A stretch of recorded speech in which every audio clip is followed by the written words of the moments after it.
So like I went to Aoyama Gakuin University, and they had like the system to help you get situated. Like if you needed help with residency stuff, finding an apartment, you could do that. You could stay in the dorms. And I'm like, no, I've studied Japanese for 9 years. I'm not going to do this. I'm going to do this on my own. So I get to Japan, and like luckily I had a friend in Japan, and I was staying at his house, and I was like, crap, how do I find an apartment here? So I look around, and dude, there was so much crazy red tape stuff just trying to look for an apartment by myself. Like, so with GTN, they have foreigner friendly stuff. They do. Yeah, I didn't go that route. Like, I remember I went to one place where they had 10 properties, and 8 of them, when they found out I was a foreigner, they're like, nope. Yeah, I couldn't do it. Yep. But then after I get there, I had the same thing you did. Like, in my mailbox, there were these, like, forms for water and electricity. I'm like, what do I do with these? I'm like, there's no hot water. I call the real estate agency. They're like, yeah, you need to set those up. Yeah. I'm like, okay, I need a bank account, and like I could read Japanese at that time, but there are like all these forms. I'm like, what am I supposed to do? Yeah. So I ended up talking to one of my friends, being like, hey, I'll buy you dinner. Can you help me with this? And there you go. She helped me figure it out. Dinners are always the way to go. Dude.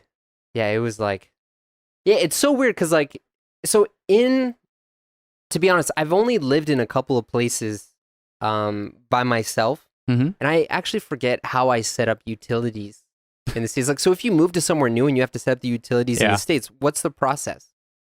I'm gonna be real with you. I've never lived in the U.S. by myself. Okay. So the times that I was living there, I mean, obviously growing up as a kid, I lived in my parents' house. Yeah. In the military, I lived in a barracks, so I didn't have to do anything. And then, I was a frat boy when I was in college, so it's like I lived with like 40 other stinky guys. Yeah. Then I moved back, and my buddy owned a condo, so I moved in with him. Okay.